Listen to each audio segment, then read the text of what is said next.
Eto na nga mga chong, marami tayong basketball updates! Barangay Ginebra versus Converge 5 Rexers game prediction. Sino nga ba ang yamado? Sino ang dehado? Justin Baltasar, bakit nga ba excited na makalaban ang Barangay Ginebra? Ngayong araw nga mga chong ay maghaharap sa kauna-unahang pagkakataon ngayong Commissioner's Cup ang Converge 5 Rexers at Barangay Ginebra. Hindi nga bago itong si Justin Baltasar na maglaro sa mga out-of-town games dahil sanay na sanay nga siya dyan matapos ang kanyang MPBL experience. Pero ngayong araw ay special yung out-of-town game nitong si Justin Baltasar dahil yan nga yung kanyang first provincial game sa PBA, tapos Barangay Ginebra pa ang kanyang kaharap. Ayon nga mismo dito kay Justin Baltasar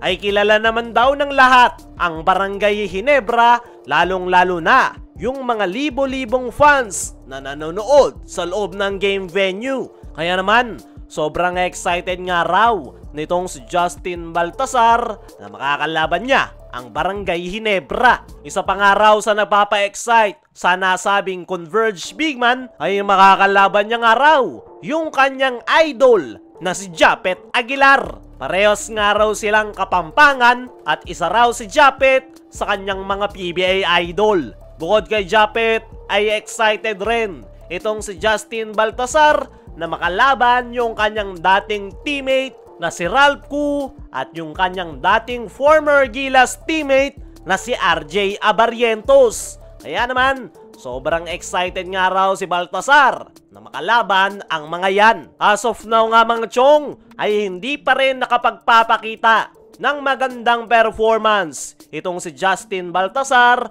simula ng kanyang debut game sa Converge 5 Rexers. Napakataas nga ng expectation sa kanya ng mga PBA fans pero napakalayo sa kanyang ipinapakita. Malas nga lang daw siya pagdating sa opensa pero nagagawa niya naman daw makabawi sa depensa, which is kumuha ng rebounds. At nung tanungin itong si Baltasar ngayong makakalaban niya ang Ginebra kung sino yung gusto niyang makamatch up, ang sagot niya nito ay si Japet Aguilar. Pero kahit anong araw ang mangyari, ay ire-ready niya nga lang daw yung kanyang sarili. Hindi niya nga rin daw kinakailangang magpakitang gilas. Trabaho nga lang daw yung kanyang habol at kung anong role man ang ibigay sa kanya ng kanyang kupunan kontra Ginebra, ayun daw ang kanyang gagawin.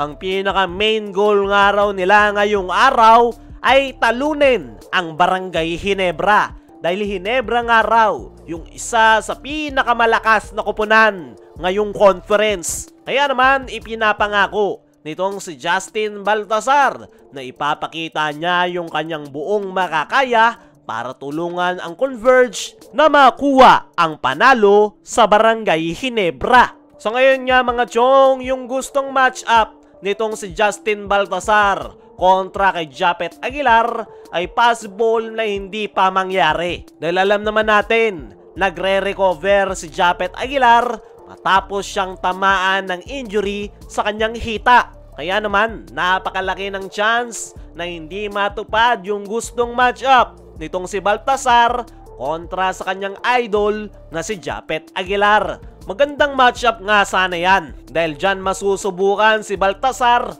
kung kaya niya ba talagang sumabay sa mga big man dito sa PBA. Ang possible nga na makakamatchup niya ngayong araw ay malaki ang chance na si Troy Rosario at Ben Adamos. Tingnan rin natin kung makakapagpakita nga ba ng magandang performance itong si Baltasar kontra sa crowd favorite na Barangay Ginebra. Dumako naman tayo dito sa kabilang balita. Barangay Ginebra versus Converge 5 Rexers game prediction. Sino nga ba ang yamado? Sino ang dehado? Ngayong araw nga mga chong ay maghaharap itong Converge at Barangay Ginebra. At paniguradong isang magandang matchup ang ipapakita ng dalawang kupunan. At kung titingnan nga nating mabuti, ay Barangay Ginebra ang dehado sa tapatan ng dalawang koponan. Dahil wala pa nga ang kasiguraduhan kung makapaglalaro na si Japet